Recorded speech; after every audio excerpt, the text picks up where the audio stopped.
स्वामी समर्थ. नमस्ते. ज्योतिष kitchen and रेसिपीमध्ये आपल्या सगळ्यांचे मी अगदी खूप खूप मनापासून स्वागत करते.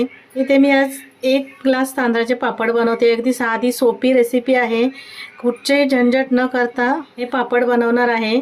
त्यासाठी बघा मी 1 ग्लास रेशनिंगचे तांदूळ घेतले. जवळून दाखवते. हे जाडे तांदूळ आहेत रेशनिंगचे आणि हे स्वच्छ निवडून घ्यायचे आणि धुवून ठेवते मी. अर्धा तास हे धुवून ठेवायचे पाण्यामध्ये. अर्धा तास किंवा 1 तास ठेवला ना तरी पण चालेल. आता मी पहिलं हे तांदूळ धुवून घेते.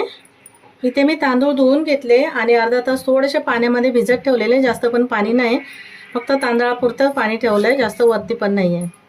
म्हणजे अर्धा ग्लास एवढं पाणी घातलं आणि भिजत ठेवले. इथे अर्धा तासच भिजवलं. तुम्हाला जर 1 तास भिजवायला भेटलं तर 1 तास ठेवलं ना तरी चालेल. तर आता हे तांदूळ मी थोडा वेळ बाजूला करते. तांदूळ मी उचलले आणि हे कुकर घेतलं आहे. छोटा मोठा कुठचाही कुकर घ्या तुम्ही. आणि ज्या ग्लासाने मी तांदूळ मोजून घेतले ना त्याच ग्लासाने पाणी घेते. इथे मी 4 ग्लास पाणी घेते. 2 ग्लास झाले, कारण भिजायसाठी पण अर्धा ग्लास एवढं घातलेलं पाणी. इथे 4 ग्लास पाणी घेतलं. हे गॅसवर मी गरम करत ठेवते. मी कुकर गॅसवर ठेवला आहे. पाणी गरम होतंय तोपर्यंत एक मसाला बनवून घेते. त्यासाठी मी छोटं भांडं घेतलं आहे मिक्सरचं. त्यामध्ये ओवा घेतला आहे. अर्धा चमचा ओवा आहे, कारण आपले तांदूळ पण खूप कमी आहेत. अर्धा म्हणजे 1 ग्लास आहेत ना, त्याच्यामुळे मी अर्धा चमचा हे ओवा घेतला आहे. जिरं घेतलं आहे अर्धा चमचा. इथे 4 हिरव्या मिरच्या घेतल्या आहेत. तुम्हाला 2 घालायचे तर 2 घालून घेतला तरी चालेल. असे छान वाटतात पापड खायला. हे मी मिरची तोडून घातली. इथे थोडीशी कोथिंबीर घेतली आहे मी. जर पुदिना असेल तर पुदिना घाला तुम्ही. माझ्याकडे आता पुदिना नव्हता त्याच्यामुळे मी ही कोथिंबीर घालून घेते, किंवा कापून घातली ना तरी चालेल. पण मी हे मिक्सरमध्ये असेच फिरवून घेते. पाणी न घालता हे वाटून घेते. इथे मिक्सरला मी वाटून घेतले. पाणी नाही घातलं आहे, पाणी न घालताच वाटलं आहे. तर एका वाटीमध्ये मी हे काढून घेते. ओवा, जिरं, मिरची आणि कोथिंबीर. पुदिना असेल तर पुदिना घाला, मग कोथिंबीर नाही घालायची. आता मी हे एका वाटीमध्ये काढून घेते मसाला. इथे आता पाणी पण गरम झालं आहे. पाण्याला उकळी येते तर त्याच्यामध्ये मी मीठ घालून घेते. 1 चमच्यापेक्षा थोडंसं कमी आहे मीठ. इथे अर्धा चमचा हा पापड खार घालून घेते. पापड खार नसेल तर मग खायचा सोडा घालून घेतला तरीही चालेल. आणि हा जो मसाला वाटून घेतलेला ना, कोथिंबीर आणि जिरं, ओवा, मिरची ते घालून घेतलं आहे. आता हे तांदूळ धुवून ठेवलेले ते घालून घेते पाण्यासहित. इथे तांदूळ सर्व घालून घेतले. एकदा थोडंसं मिक्स करून घेते. व्यवस्थित ढवळून घ्यायचं आहे.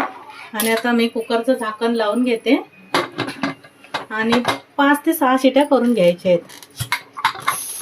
चांगले तांदूळ शिजले गेले पाहिजे. गॅस मी थोडासा मीडियम ठेवते. गॅस खूप फास्ट आहे त्याच्यामुळे मीडियम गॅसवर 5 ते 6 शिट्या करून घेते. मी ते कुकरला 5 शिट्या करून घेतल्या आणि आता मी खोलून बघते. थंड झालंय कुकर. हे थोडं मी खाली उतरवून घेते. मी ते कुकर खाली घेतलंय गॅसवरून आणि बघते पाणी एकदम बरोबर झालंय तसं. आता हे ना चांगलं असं घोटून घ्यायचंय.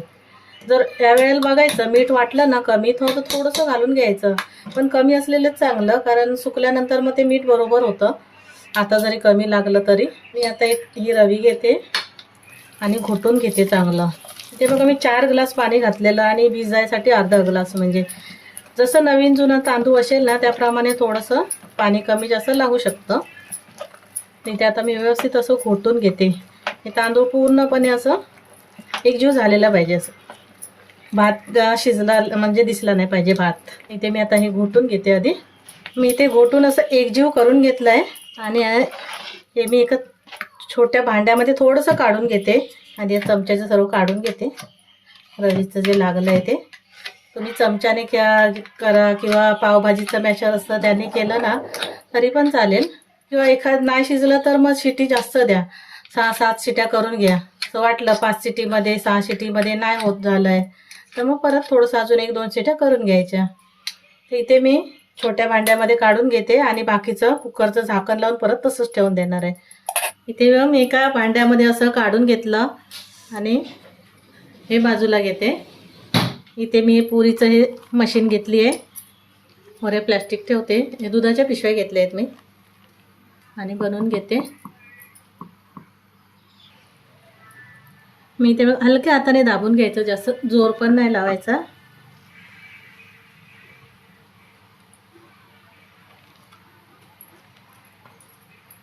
इथे मी एक प्लॅस्टिक घेतलं आहे, त्यावर पापड घालून घेते. अजून एक दाखवते करून. थोडंसंच घ्यायचं, वरून दुसरं प्लास्टिक ठेवून द्यायचं. हलकं दाबायचं, जास्त जोर पण नाही. किंवा प्लेटने केलं ना, प्लेट वरून प्लेटने दाबून, तरी पण पटकन होतं ते. आपण पापड मी प्लॅस्टिकवर घालून घेते. पहिलं मी पंख्याखालीच वाळवून घेणार आहे आणि नंतर मग उन्हात वाळवणार आहे. हे बघा, असेच मी आता सर्व पापड करून घेते. पटकन होतात, जास्त वेळ नाही लागत. आणि हलक्या हाताने दाबून घ्यायचं, किंवा तुम्ही पोळपाट घ्या आणि त्याच्यावर असं ठेवून प्लॅस्टिकवर प्लेटने दाबलात ना तरी पण चालेल. मी इथे पोळपाट घेतला आहे, त्यावर हे प्लॅस्टिक ठेवलं आहे आणि थोडंसं हे मिश्रण घालून घेते. वर प्लॅस्टिक ठेवते परत आणि प्लेट घेतली आहे. प्लेटने दाबून घ्यायचं, जास्त जोर पण नाही लागत त्याला.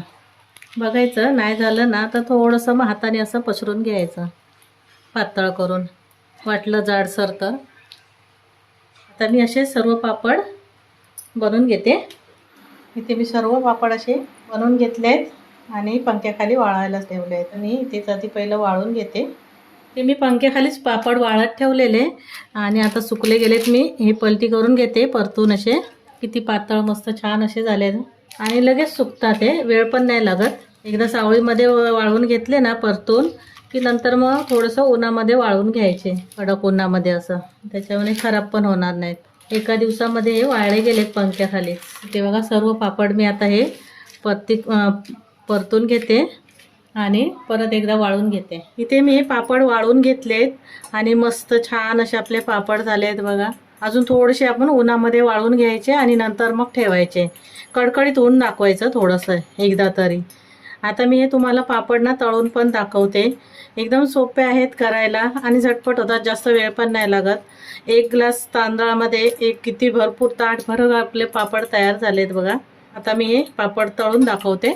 आणि तांदूळ आहे ना, मी थोड्या वेळ भिजत घातले. तुम्ही दिवसभर म्हटले रात्री भिजत घाला किंवा 2 ते 3 तास तरी भिजून घ्या तांदूळ, आणि छान होतात पापड. आता मी तळायला घेते. पापड तळायसाठी बघा, ते मी भांड कढई ठेवली आहे आणि तेल गरम झालंय. आता हा पापड मी घालून घेते. किती मस्त फुललाय, एकदम छान पापड होतात आणि डब्बल असं पापड फुलून होतो. अजून एक दाखवते. असेच मी आता हे बाकी पण पापड तळून घेते. इथे मी हे पापड तळून घेतले आहेत. खूप एकदम मस्त असे, एकदम कुरकुरीत, तोंडात घालताच विरघळणारे असे पापड तयार झाले आहेत. चवीला म्हणा तर एकदम अप्रतिम असं, कारण याच्यामध्ये आपण मिरची, कोथिंबीर, जिरं आणि ओवा टाकलाय, त्याच्यामुळे चवीला खूप मस्त असे पापड लागतात. तेव्हा तुम्हाला माझी रेसिपी आवडली असेल तर लाईक करा, शेअर करा आणि सबस्क्राईब करा. पुन्हा भेटू आपण अशाच एका नवीन रेसिपीसोबत. थँक्यू, धन्यवाद.